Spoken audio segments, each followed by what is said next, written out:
What's up, everyone? Welcome to another edition of the Wake and Jake College Football Show.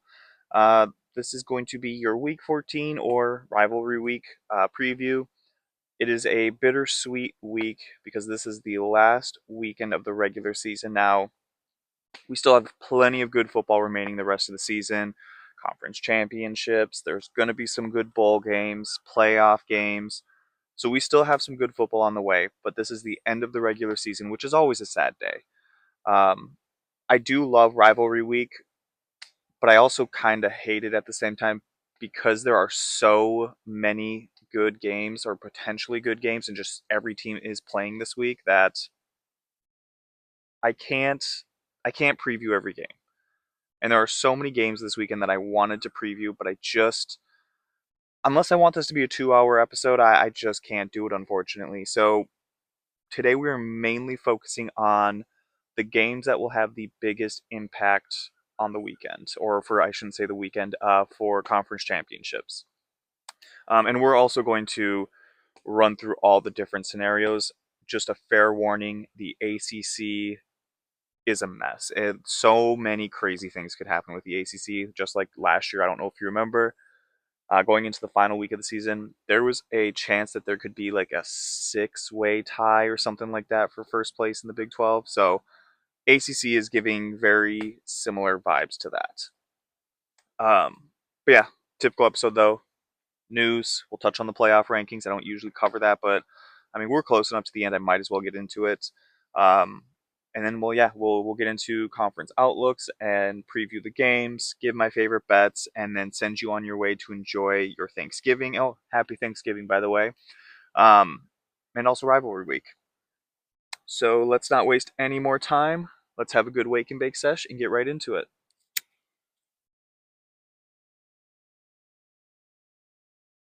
All right, some news to touch on from the week. Justin Wilcox. Cal fired Justin Wilcox, which when I first saw the news, I was shocked. And then I thought about it for like 30 seconds and I was like, you know what? It makes sense. Because and this caught me by surprise, I didn't even realize how long he's been there. He's been there for 9 seasons. This was his ninth season with Cal. Shocking. For some reason, if you had asked me before this news was announced, I would have just thrown out probably 5 years, Nearly double that though. So that was shocking because I just didn't realize it had been already 9 seasons.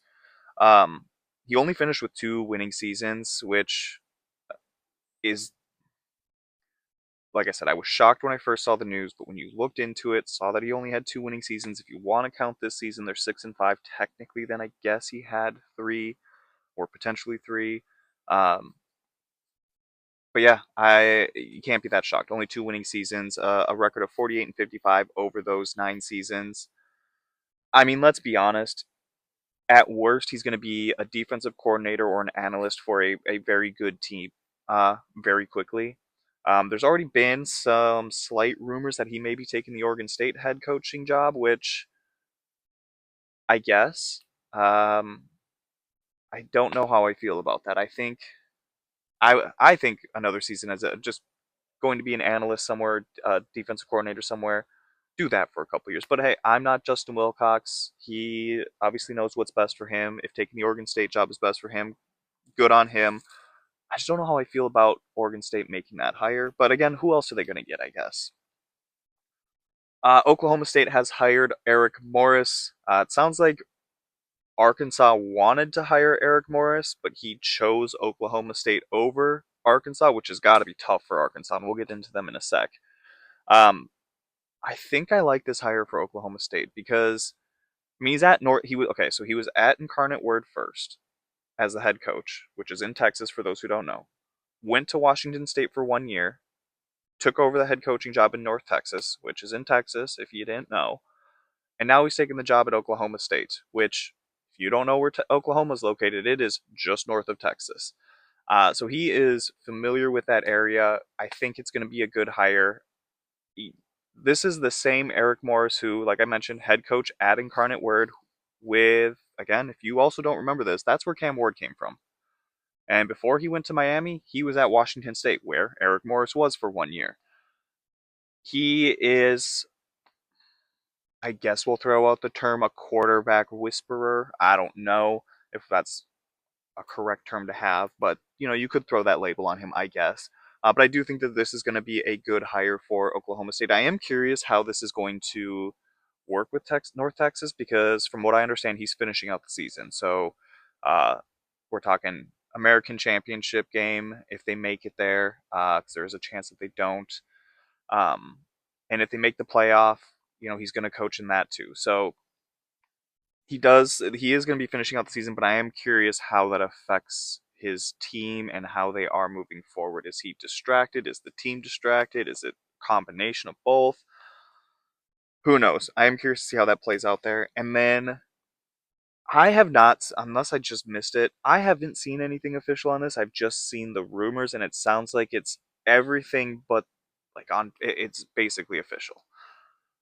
Alex Golish is going to be the new head coach at Arkansas.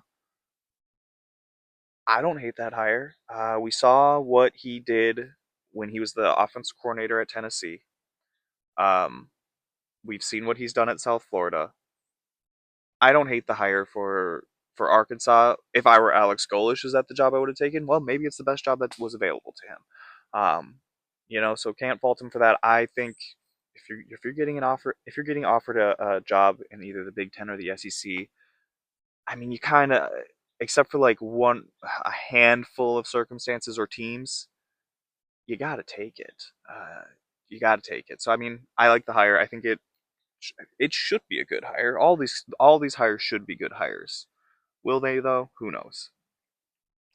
College football playoff rankings came out, and people are so upset. We've got Ohio State, Indiana, Texas A&M, Georgia running at the top four. No shock there. I think that's kind of what everybody has. Coming in at number 5, we've got Texas Tech, Oregon at 6, Ole Miss at 7, Oklahoma 8, Notre Dame 9, Alabama 10, Miami as the 11th seed. We'll get into this in a sec. Miami in the real rankings is ranked like 12 or 13. But top 5 conference champions make the playoffs. They currently have Miami as the ACC champion. We'll get into that in a sec. And then they have Tulane coming in at 12, who is the top group of 5 team. Just missing out, BYU, Utah. And BYU fans are pissed, which I understand because I'm a self-proclaimed Bear Bachmeyer believer. I'm a BYU believer. So by those words, I should also be pissed. I'm less pissed than them, but I will not say that they are in the wrong for being pissed, though. I 100% agree that they have every right to be. So, based on the way that they have this laid out, Ohio State, Indiana, Texas A&M, and Georgia, they all get a bye. Texas Tech would host Tulane. Give me Texas Tech in that one. Oregon would host Miami. Give me Oregon in that one. Texas A&M Indiana would play Alabama. Ah, give me Alabama in that one. But as you can tell, I'm not convinced on that one. I could probably change my mind tomorrow on that. And then Georgia would play Texas Tech, would play Texas Tech. Give me Georgia in that one, honestly. So then, based on that scenario, Ohio State. Oh, I jumped ahead. I'm sorry. Georgia Tech. No, I jumped ahead. Oklahoma would host Notre Dame in that first round. I was jumping way ahead, guys. I'm so sorry. Texas Tech would host Tulane. Give me Texas Tech. Oregon would host Miami. Give me Oregon. Ole Miss would host Alabama. Give me Alabama on that one. Oklahoma would host Notre Dame. Give me Notre Dame. Oklahoma fans are not going to want to hear that. Give me Notre Dame in that one. All right, now to what I jumped ahead to. So based on me having Tech, Oregon, Bama, Notre Dame winning, Ohio State would play Notre Dame. I would take Ohio State in that one again. Repeat of last year. Uh, Indiana would play Alabama, and like I just said, I would take Alabama today. There's a chance I would change my mind tomorrow. Texas A&M and Oregon would play. I'd take Oregon if I'm going to be completely honest. And then Georgia would play Texas Tech, and I would take Georgia. Based on then, who I have winning those games, we would have Ohio State playing Georgia, Oregon playing Alabama. All right, this is where it gets tough for me because I do think that Oregon would beat Alabama to go to the national title. And I think Ohio State should beat Georgia. But here's the thing with Georgia, kind of like with Ohio State, where Ohio State peaked right at the perfect time. Yes, I know they lost to Michigan, but like right after that is when they peaked. Georgia's peaking right now, which is a little earlier than Ohio State, and maybe that's a problem. I don't think it is. I think Georgia's peaking right now. I think they could be a very scary team in the playoff.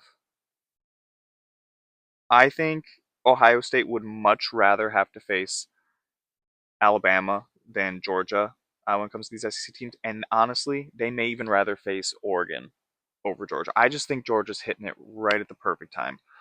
So I honestly would take Georgia. Winning back-to-back national titles is difficult, and if there is a team to do it, it is going to be Ohio State. I mean, obviously Georgia can do it too, but they didn't win last year. Uh, but yeah, I mean, I would take Georgia to win that, and so it would be a Georgia-Oregon national title.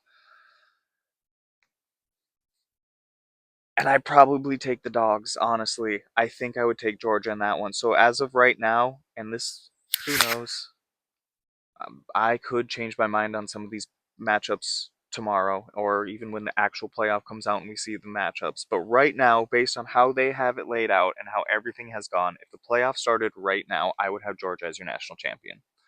Um, Now, some things that I would change about the playoff that they have right now. I understand that we need to have the five highest conference champions. I understand that. So I get why you're putting an ACC team in the playoff, even though you could argue they don't deserve it, that a team like BYU should be in instead. But we do have to have the five highest ranked conference champions. Why, and we're going to get into Miami's path here in a second. Why do you have Miami as the placeholder? Can we stop playing this stupid, stupid game? Just put Virginia or SMU in there. Quit with this game with Miami. They're not going to make the ACC title. Like I said, we're getting into that in just a second. Their odds of winning or even making it, sorry, not winning it, just making it are slim to none. Put Virginia in there. Put SMU in there. I don't care. Come here. Yeah, don't eat that. Yeah, don't eat that. Um,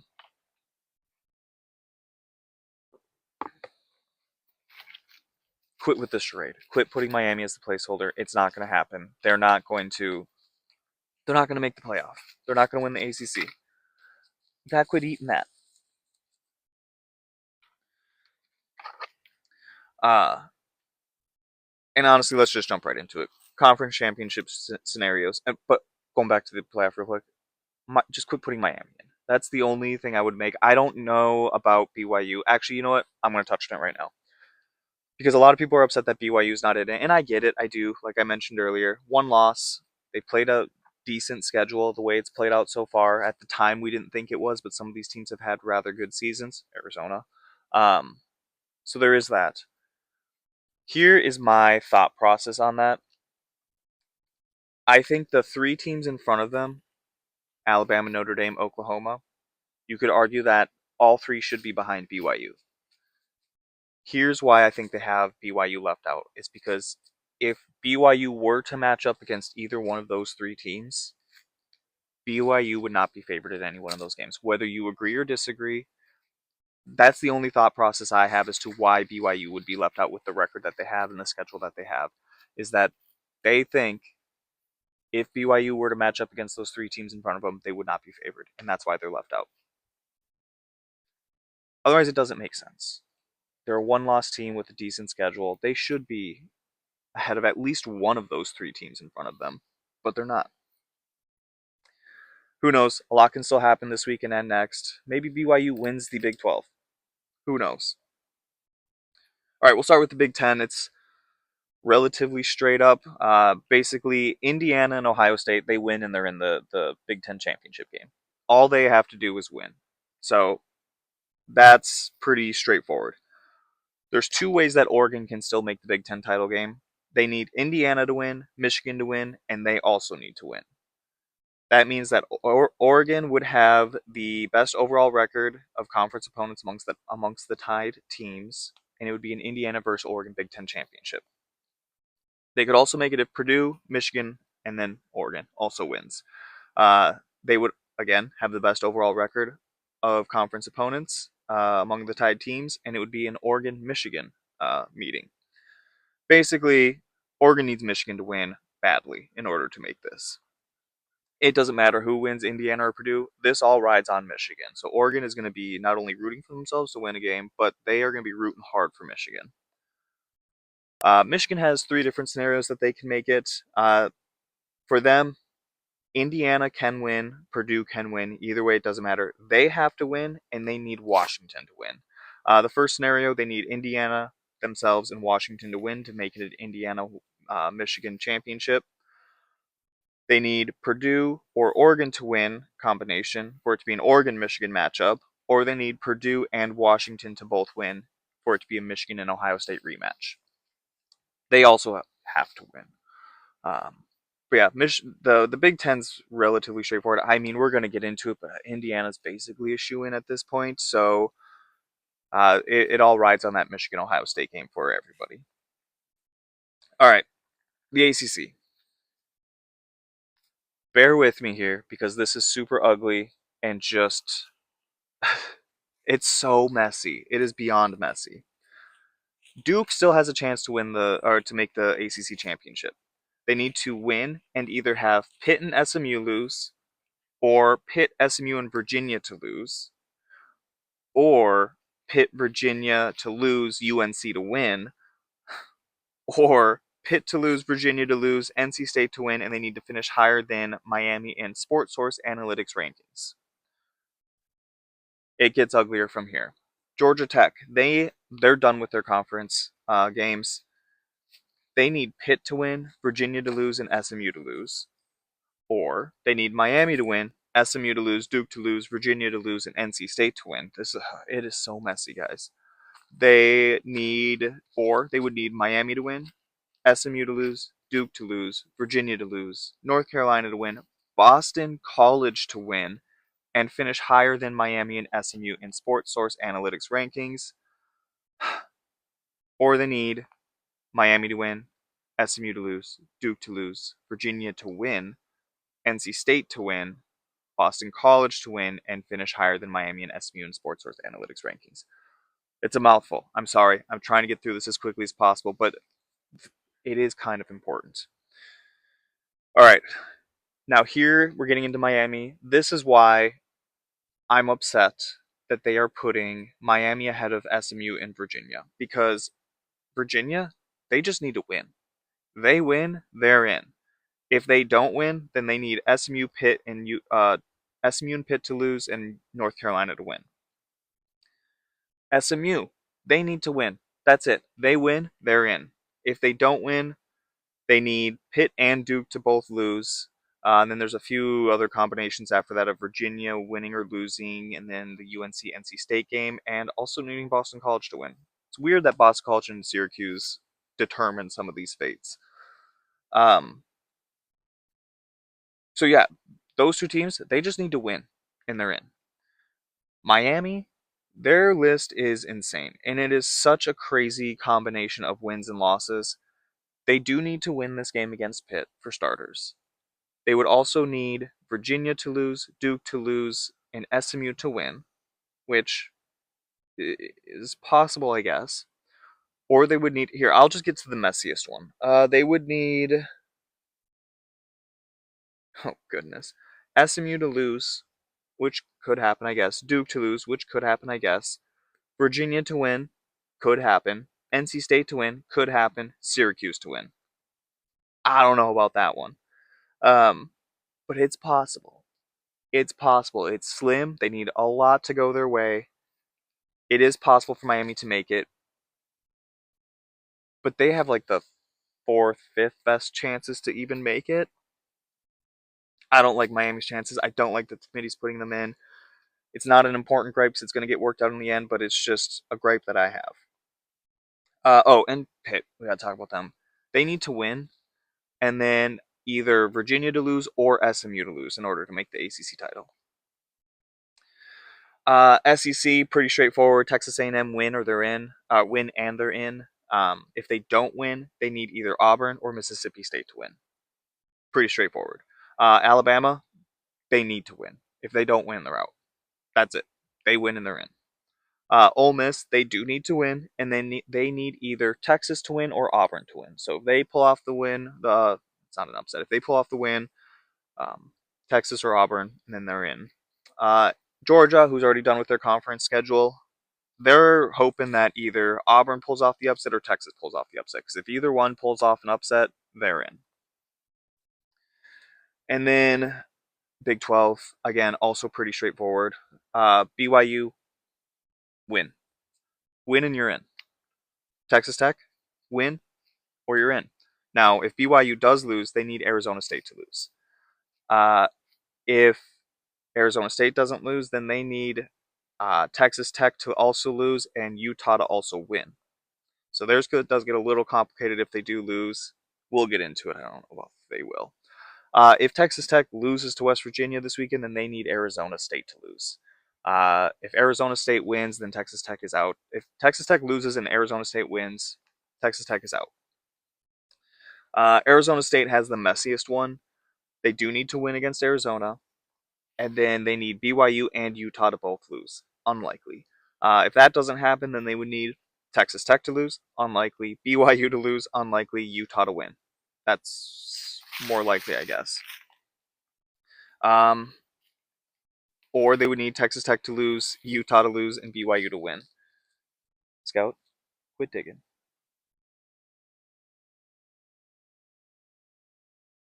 And then finally, Utah. They need to win, and then they need this combination. They need Texas Tech to lose, Arizona State to win, and BYU to win. If that's theirs is, I guess, the long. Theirs is probably the longest shot. All right, starting with Friday's games, we'll start with the Egg Bowl. Ole Miss at Mississippi State. Mississippi State 7.5 point dog at home.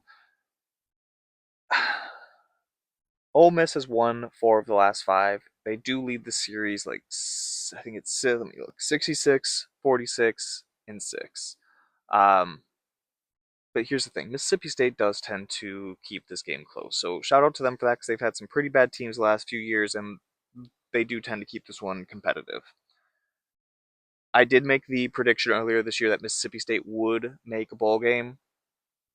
They currently sit at 5-6, and I'll be honest, I'm not loving their chances in this game.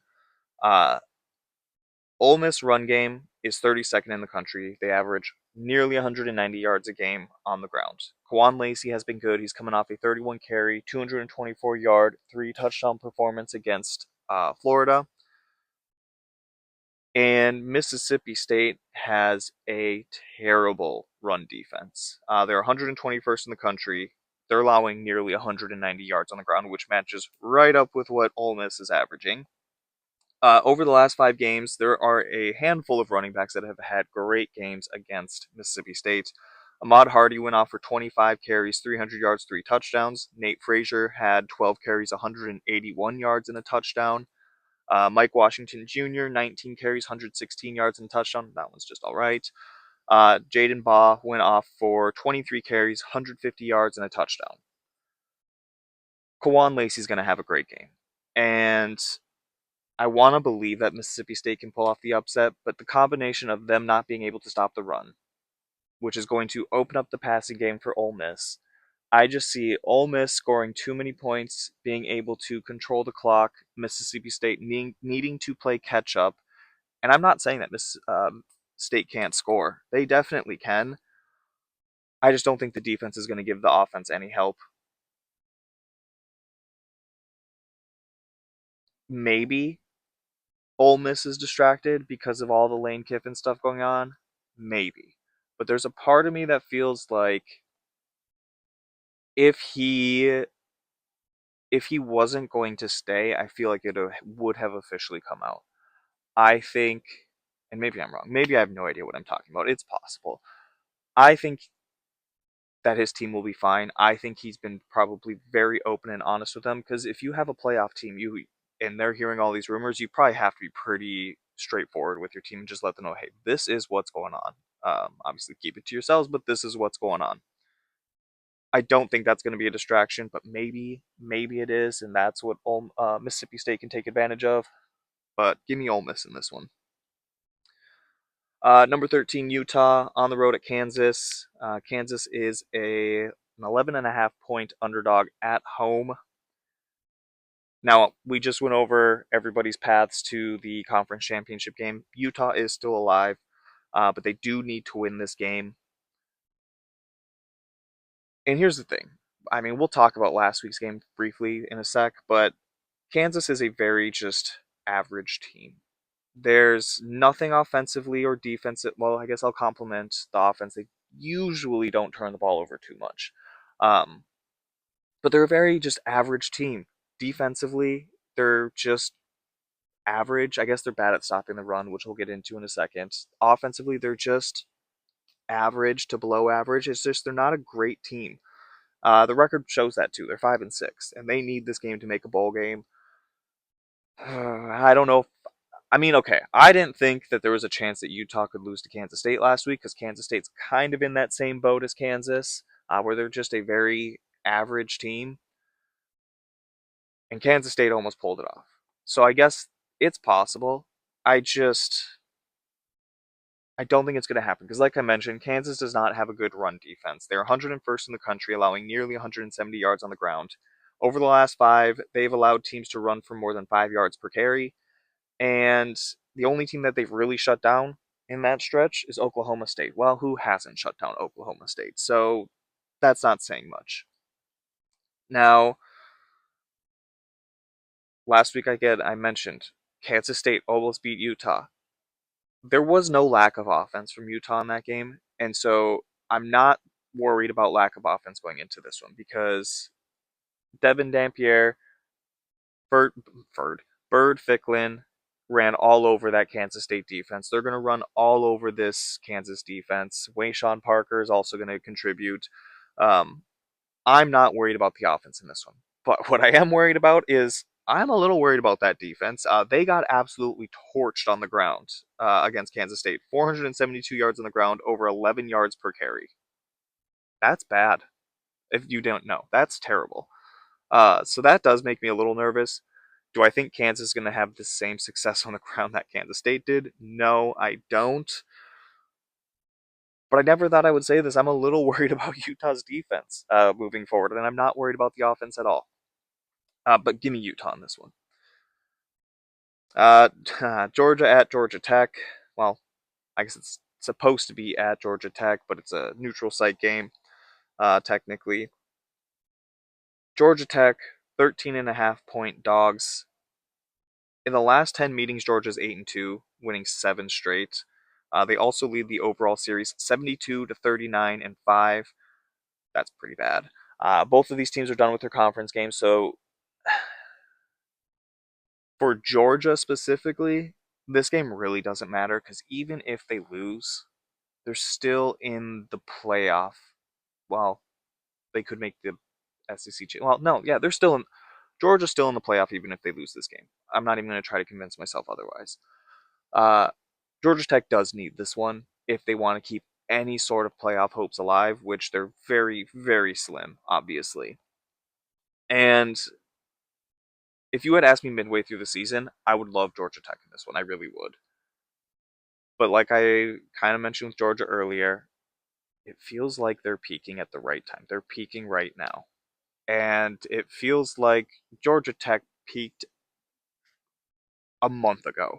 And they're actually on the decline right now. So I feel less confident now because Georgia Tech has lost 2 of their last 3.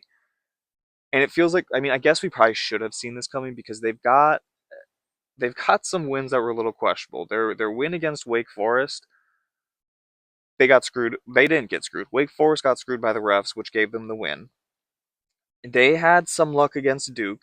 They lost to Pitt and NC State, and they barely beat Boston College. I mean, when they lost to NC State and then played Boston College and barely won that game, it was like, oof, yeah, this isn't looking good for Georgia Tech. And like I mentioned, that Wake Forest game, that Duke game, that was kind of a little bit of an eye opener as well.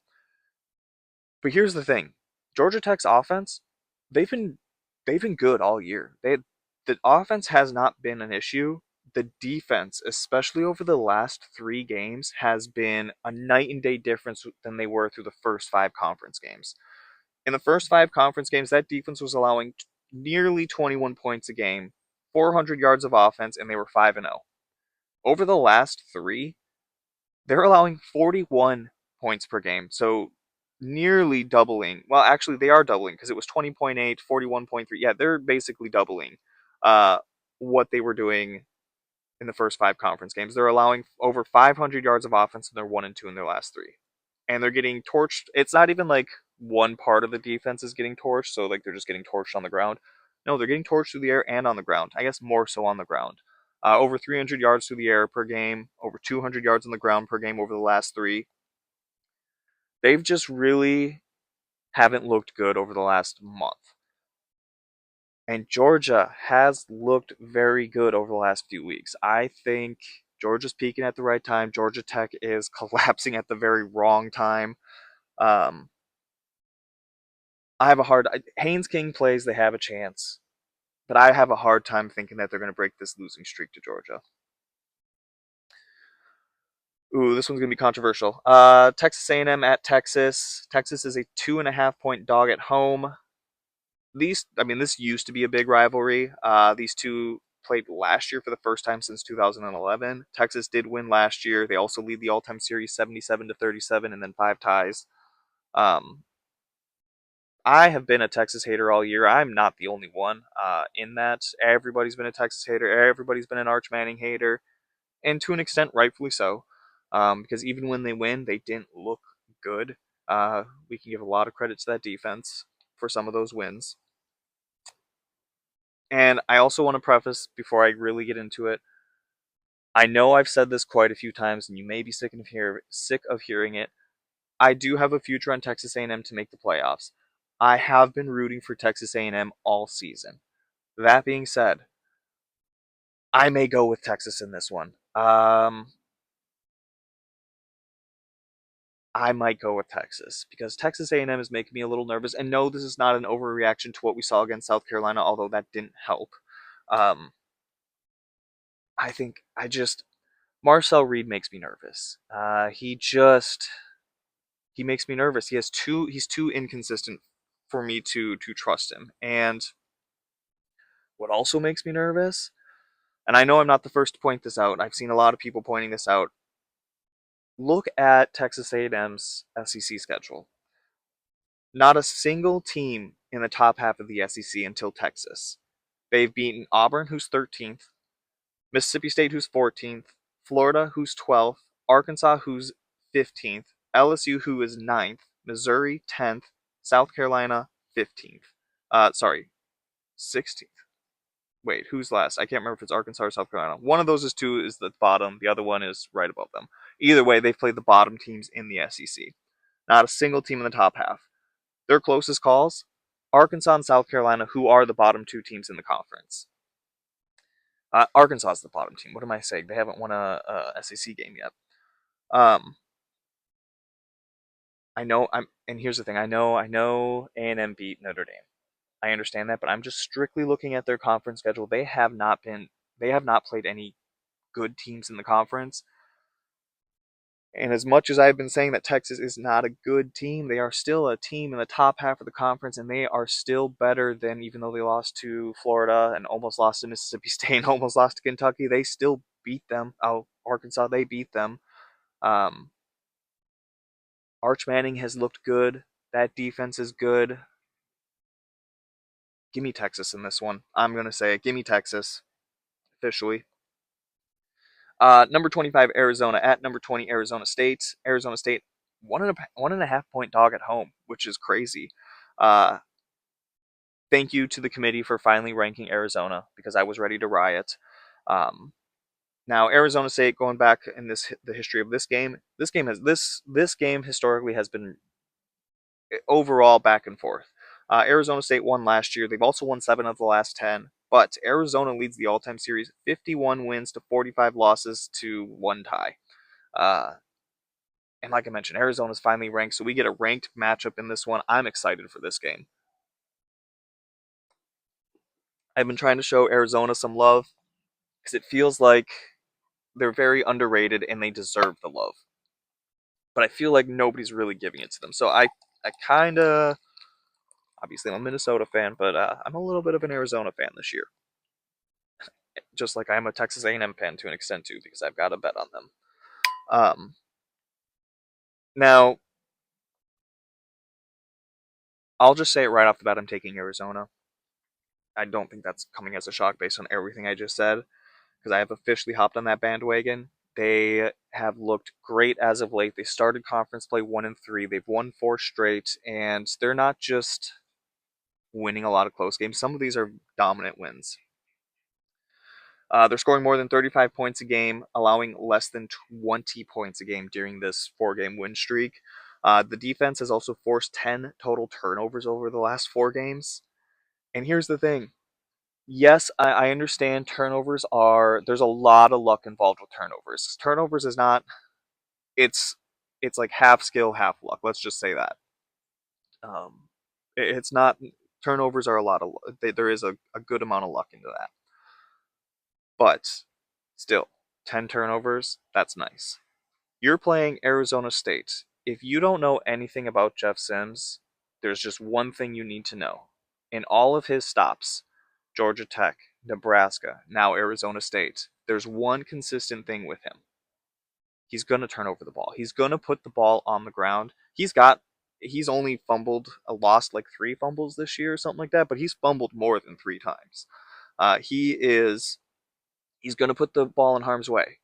You got to take advantage of that. And based on how Arizona has been over the last 4 games enforcing turnovers, I mean, I kind of like their chances to force 1 or 2 here against Jeff Sims. Now, Arizona State, they've won 3 of their last 4, so they're not on a 4-game winning streak, but they've been hot, I guess. Um, I mentioned Jeff Sims is turnover prone. Arizona State also, as a whole, is kind of turnover prone. Over the last 4 games, they have turned the ball over 9 times, which is basically the amount of turnovers that Arizona State has forced over the last 4 games. I don't love that for Arizona State. But again, turnovers, a lot of luck involved. Now, I'm not going to give all this glory to Arizona without giving Arizona State some love as well. Arizona does not have the greatest offensive line. They are allowing over 2.5 sacks a game, which is not good. If you didn't know, Arizona State has also been good at getting after the quarterback. On top of that, when it comes to Arizona's offense, we saw them go up against a decent red zone defense in Cincinnati, and we saw them have to settle for a lot of field goals. And some of them they didn't make. There was a block, there was a miss, but they had to settle for a lot of field goals. And that does make me nervous because Arizona State has this, they're tied with Cincinnati when it comes to red zone defense. So if Arizona is not able to finish drives against this state defense in the red zone and they do have to settle for field goals, that makes me nervous because field goal kicking has also been an issue for Arizona this year. Their kicker, I don't have his name. Um, he has only made 5 of his last 9 attempts, and 3 of those misses were from 38 yards or less. You should be inside 40 yards automatic.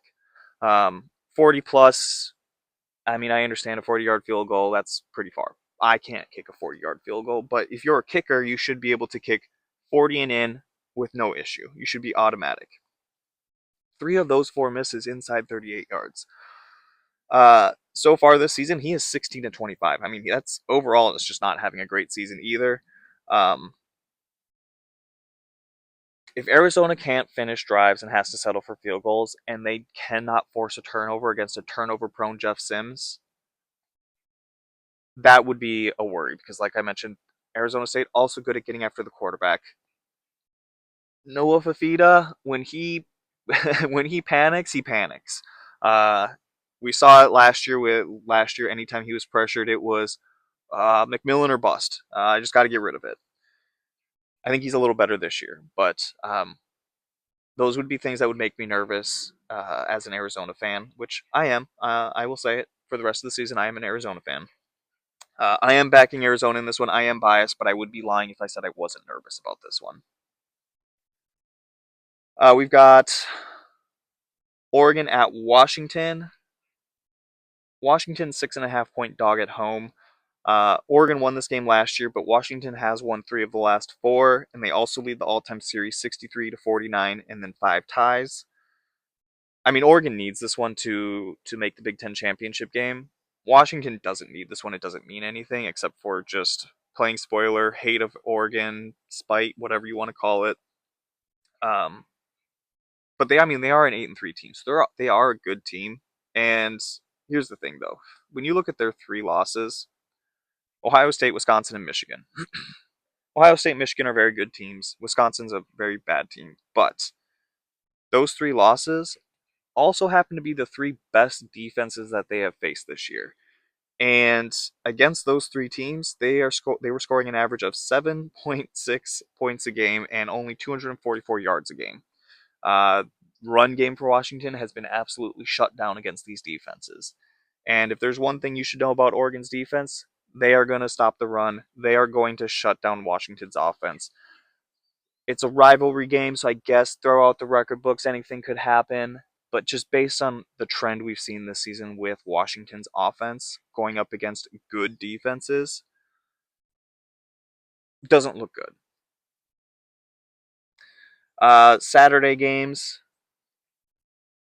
All right, people are going to hate me for this. Ohio State at Michigan. Michigan is a 10.5 point dog at home.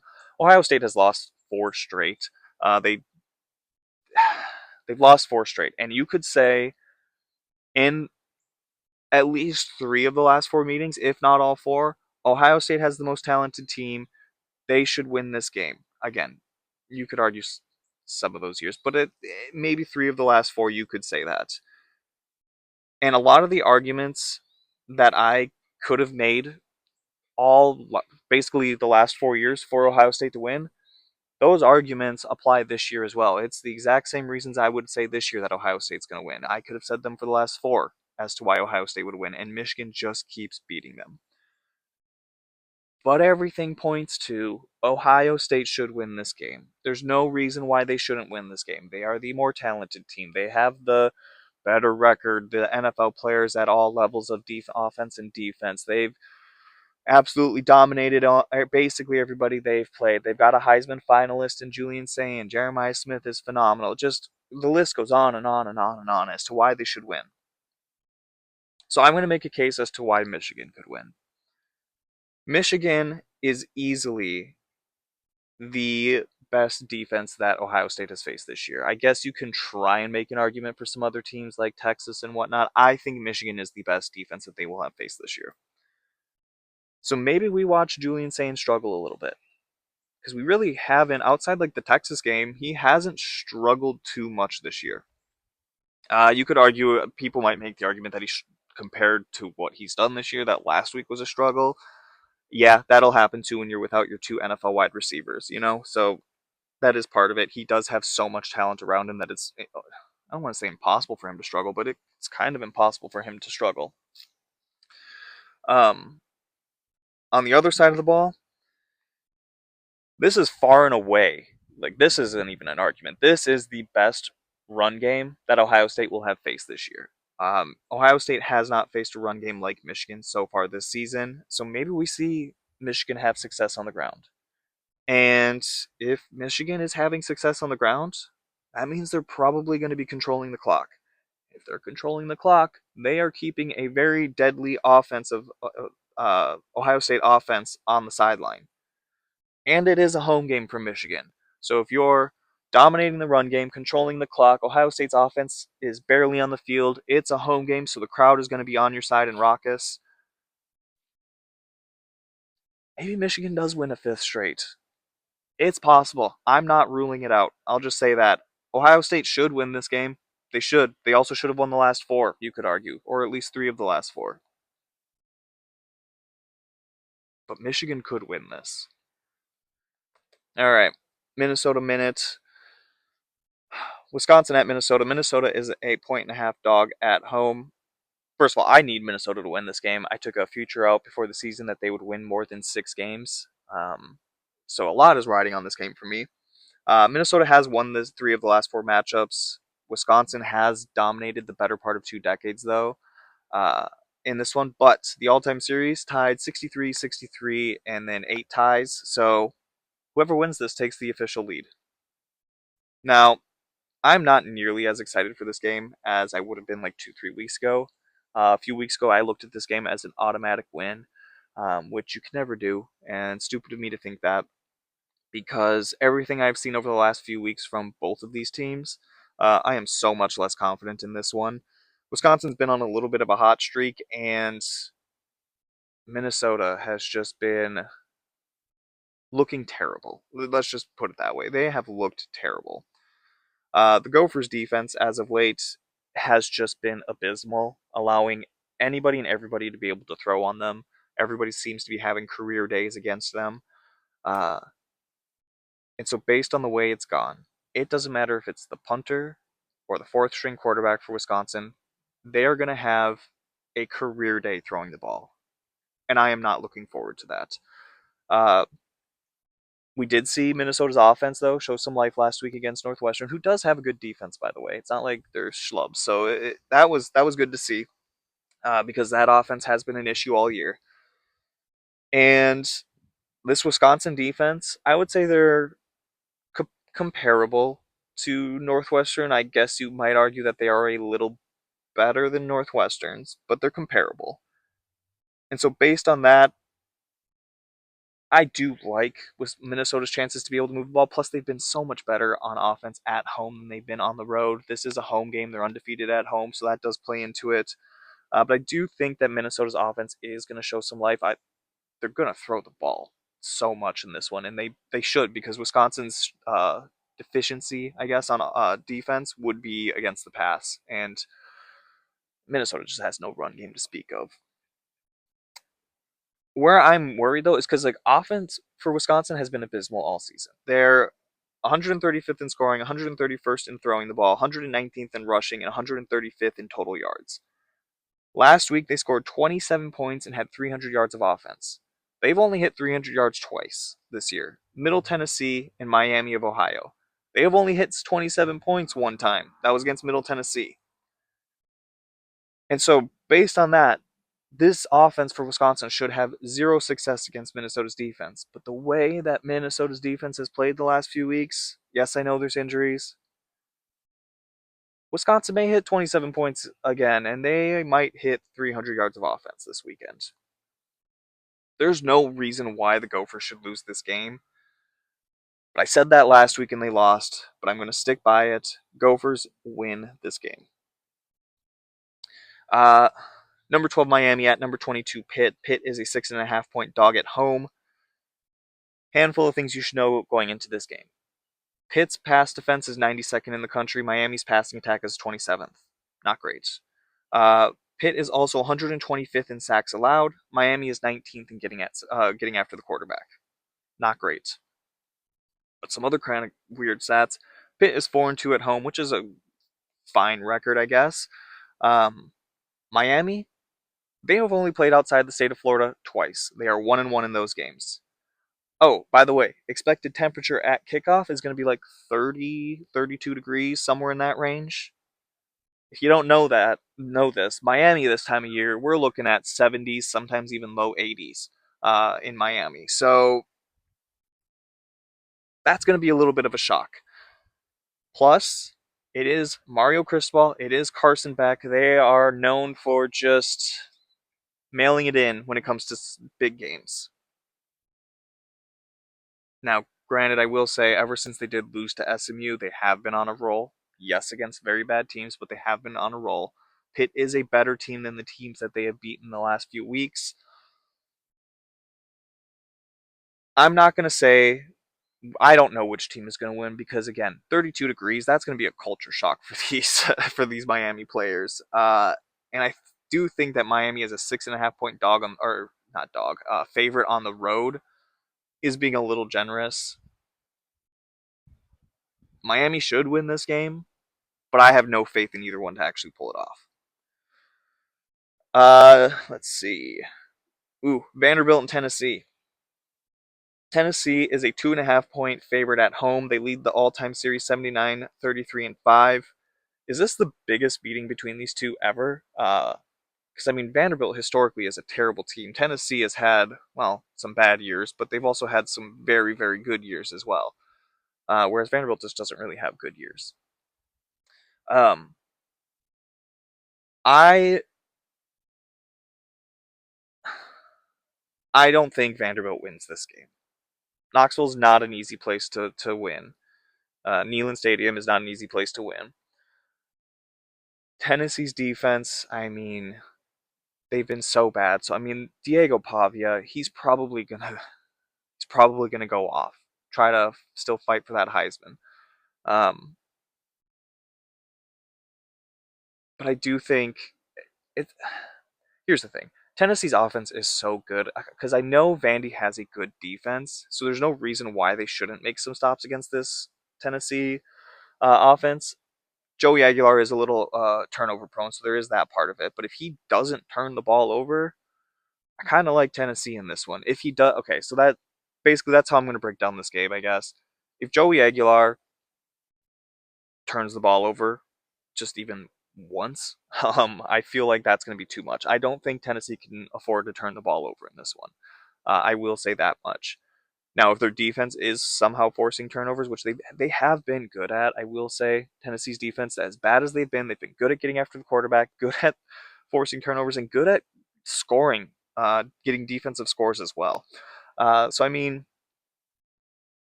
if Joey Aguilar is not turning the ball over, Tennessee wins. If Joey Aguilar is turning the ball over and the defense is not getting turnovers of their own, Vanderbilt wins. If Tennessee can get turnovers, even if Joey Aguilar's forced or throwing the ball away or fumbling, whatever the case may be, I think Tennessee wins. I like Tennessee in most scenarios in this one, but it's not a guarantee. Iowa and Nebraska. Nebraska is a 5.5 point dog at home. Iowa has won two straight, and they've also won 9 of the last 10. But Nebraska does lead the series 33 wins, 22 losses, and 3 ties. I expect this game to look very similar to what we saw last week for Nebraska, where they just get run on because that's what Iowa likes to do. Mark Gronowski and likes to run the ball. Iowa's a run first team. They're pretty good at it. So they're probably going to run all over Nebraska. TJ Lateef, well, we saw how he looked against a Penn State defense that's very good. Well, this is an Iowa defense that's even better. So I'm sure he may look, yeah, may have a couple of good moments, I guess, but I don't expect much from TJ Lateef in this one. I think, and the fact that Nebraska's a 5.5 point dog at home, I said that Pitt being a 6.5 point dog at home was disrespectful. I don't think that this is disrespectful. This is what I expect. I think Iowa runs away with this one. Um, Number two, Indiana at Purdue. Purdue is a 28.5 point dog at home. Purdue has won this matchup 3 of the last 4 years, and they lead the overall series 77, 43, and 6.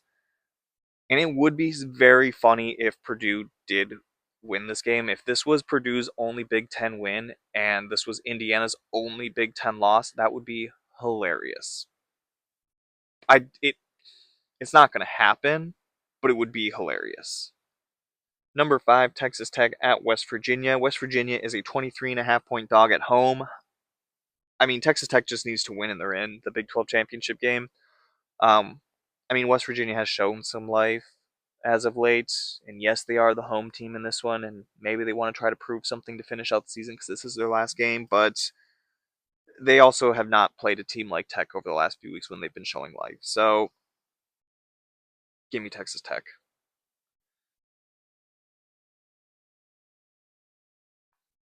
UCF at BYU. BYU needs to win this game, and they're in the Big 12 championship game. And lucky for them, they finish at home against UCF, who has not looked great the last few weeks. The defense has been fine for the most part. The UCF's defense has been good this year. They have not been bad, and they do have the ability to slow down BYU's offense. I'm sure a little bit. or at least make some stops. But their offense is not going to be able to do anything. Over the last 4 games, UCF is 1-3. Their one win was a come from behind win over Oklahoma State. The offense over these last 4 games is averaging 14 points a game, less than 300 yards a game, and they've had 8 turnovers, 2 every single game. I feel like I don't need to say anything else. BYU. LSU at Oklahoma. Oklahoma is a 10.5 point favorite at home. And I feel like I repeat myself a lot with Oklahoma. Uh, Bad offense, great run defense, great special teams. On top of that, over the last 3 games, they have forced 3 turnovers, which you could argue is the reason they won 2 of those 3 games. Because actually, first 4 games of the season, Oklahoma only forced 4 turnovers, and they've had 8 over the last 3. So I mean, of their 12 turnovers this season, most of those, 3/4 of those, have come in the last 3 games. Um, if you want to beat Oklahoma, you cannot turn the ball over like Tennessee did, like Alabama did. That's really what lost them the game, is they turned the ball over. And I mentioned it earlier. Turnovers, while yes, there's a little bit of skill involved, there's also a lot of luck involved. Turnovers are not always a repeatable stat. And that's one thing that makes me nervous for Oklahoma moving forward, is the fact that turnovers are not a repeatable stat. They're not. They're very unpredictable sometimes. And when you have to face an offense that when they face an offense that can actually throw the ball and is very good at it, they struggle to stop them. Alabama had their way with them in that first half. Tennessee had their way with them. Ole Miss had their way with them. So if you can throw the ball and just not make stupid turnovers like Joey Aguilar did, you can beat Oklahoma. LSU is not going to be able to do any of that. They may not turn the ball over, which good for them if they don't. They're not going to be able to throw the ball. They're frankly not going to be able to do anything offensively because they've shown no ability to run the ball. Oklahoma has a very good run defense, very very good. They also have not shown the ability to throw the ball very well. So they're not going to be able to torch Oklahoma through the air. So I don't see LSU doing much. They have hit 230 yards passing only once over the last 5 games. I do not expect Oklahoma's offense to do much against LSU's defense, but I do not expect LSU's offense to do anything against Oklahoma's defense. This is going to be a low scoring, ugly offensive game for both teams. Maybe Oklahoma starts to pull away late in the game because LSU just gives up. But yeah, give me Oklahoma in this one. Virginia Tech at Virginia. Virginia is a 9.5 point favorite at home. Virginia Tech has actually won the last 4 in the series, and they also have won 23 of the last 25. Virginia Tech owns this series. They lead the all-time series 62-38, and then 5 ties. I think Virginia snags this one though. I don't think that's a shock to anybody. They're 9.5 point favorites at home, but Virginia just needs to win this, and they're in the ACC championship game, and they have a shot at the playoff from there. And we really have not talked about Virginia Tech. I have talked about Virginia a little bit from time to time, but Virginia Tech we have not talked about. And honestly, no offense, rightfully so. They've lost 5 of their last 6. Their defense has not been good. Their offense has also not been good. And Virginia has a good offense. I would say the strength of that offense is running the ball. Defense has been fine. I guess, yeah, they've been good enough. Uh, these 2 teams have faced 5 common opponents this year. Virginia is 3-2 in those games. Virginia Tech 2-3. Just going by that logic, Virginia wins this game. Going on, looking at just solely stats, Virginia wins this game. Looking at if you've watched either of these teams play this year, Virginia wins this game. Virginia Tech feels like a team that maybe keeps it close for the first half, and then Virginia pulls it out in the end. Um, but Virginia Tech very much gives me those vibes. They'll keep it close the first half and then do absolutely nothing the second half. But I do think Virginia wins this one. Alabama at Auburn. Jordan O'Hare at night. Auburn is a 5.5 point dog at home. Alabama has won 5 straight in this meeting or in this rivalry. They've also won 8 of the last 10, and they lead the all-time series 51-37-1. Here's the thing: Alabama just needs to win this game, and they're in. And you've got an Auburn team that, I mean, it was against Mercer, but looked fantastic against Mercer. You got DJ Durkin, who is auditioning, I guess, for this job, this Auburn job. You've got Ashton Daniels coming back this week after sitting out last week to preserve a red shirt. Who, let's be honest, he does give Auburn their best shot at winning this game. Can Auburn do it? Yeah, it's a rivalry game. Throw out the record books. Anything's possible. I just don't think I may be higher on Alabama than I feel like some people are. I feel like there's a lot of people that don't think they should be in the playoff. Um, that they shouldn't be ahead of BYU, and that's fine. I'll listen to those arguments, but I do think Alabama's a very good team. I think they have a shot to make some noise in the playoffs. I think they win this game. Uh, I don't think Auburn has the firepower or the yeah, they just don't have the firepower to do it. Number 21 SMU at Cal. Cal is a 13.5 point dog at home. SMU just needs to win this game and they're in the ACC championship game. Cal, I mean, they just who knows? Maybe they want to win this game for their coach that just got fired. Um, I don't know. I don't know what Cal we're going to get because here's the thing with Cal: they're 6-5, and in their 6 wins, they look like a very good team, and in their 5 losses, they look like a very bad team. They've had so many games this year where you're like, there's no way that they're going to win this game. This is a game that Cal loses, and they win. And then vice versa, this is a game that Cal should win. There's no way they lose. They lose. It's just been. I don't know how to read Cal. I don't know what Cal we're getting this week. Because here's the other thing: is SMU has a terrible pass defense, 134th in the country. Throwing the ball happens to be Cal's strength. But here's the thing: Cal has faced other teams that are in the bottom 10 when it comes to throwing the ball, and they're like 1-2 in those games, and they haven't really thrown it that well against them. So I don't know. I don't know how to read Cal. I don't know what we're getting from Cal. I do struggle to read this game. I do. Because what Cal are we getting? Are we getting a Cal that's motivated to win for their coach that just got fired? Or are they happy their coach just got fired? Or are they upset their coach got fired and then they're just kind of a defeated team from here on out? I don't know what we're getting from Cal. Give me Kevin Jennings and SMU to win this game. I guess give me Cal to cover. That's how I'll go about this. SMU to win, Cal to cover. I just don't know what Cal we're getting. All right. And like I mentioned, those are all the games I'm going to touch on because those are the ones that have the most um, influence on conference championships, playoffs, that sort of thing. So that's why those are the games I brought up. There's so many other good games this weekend that I just don't have time to get into.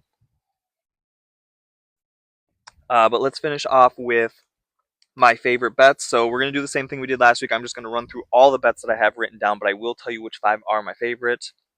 We went 4-1 on my favorites last week, 7-3 overall. So let's keep that trend this week. I am doubling up. I try not to do this, and I feel like I say this every week, but I am doubling up the Power 4 parlay and one of my favorite bets. So this one's a favorite. Give me Iowa minus 5.5. I think this is going to be similar to what we saw last week with Penn State versus Nebraska. Iowa just runs away with this one. On top of that, give me, and this one's not a favorite, give me Iowa over 174.5 rushing yards. I will also take, not a favorite, Ole Miss over 172.5 rushing yards. I will take Texas money line. Also, I'm going to throw this one out there because I don't have it written down. I am probably going to sprinkle a little bit on Michigan money line, just saying. This one is a favorite. Oregon minus 6.5 at minus 122. I just from what we've seen from Washington, I don't think they're going to be able to do much offensively. I think Oregon's going to be able to do a lot offensively. So give me Oregon by 6.5, or give me Oregon to cover. Give me Washington under 125.5 rushing yards at minus 114. Give me Tennessee at minus 2.5 at minus 122. This one's going to be a favorite. Give me Minnesota money line minus 102. Give me Penn State minus 13.5 at minus 114 against Rutgers. Rutgers has a terrible defense. I think Katron Allen, Nicholas Singleton, they want to go out with a bang. They want to go out like they did last week against Nebraska. I think Penn State literally runs away with this one. So that one's also a favorite. And then here's my fifth favorite, Michigan over 119.5 rushing yards. This is the best run game that Ohio State has faced this year. Michigan is very good at running the ball. And you could argue this is the best run defense that Michigan's faced all year too, but I do think Michigan's going to have success on the ground. Give me over 120 or 119.5 rushing yards. And then my final bet, not a favorite, Michigan first half plus 6.5.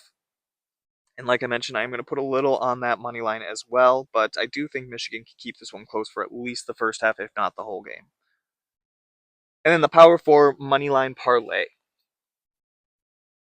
Iowa from the Big Ten, that's the one I'm doubling up on. Tennessee from the SEC, Clemson from the ACC, Arizona from the Big 12. That comes out at plus 882. I mean, I'm feeling pretty confident about these bets, so I think we're gonna have another winning week this week. Yeah, if you've been not tailing me, if you've been going against me all year, you've been successful, but last week you would not have been. So let's keep that winning streak going. One of my favorite weekends of the year. It's very bittersweet, but I love it. Rivalry week, week 14, a lot on the line for a lot of teams. I'm excited. I hope you're excited. Enjoy the football. Happy betting, and I will be back Sunday morning live on YouTube at 10:30 Eastern. Happy Thanksgiving, everybody.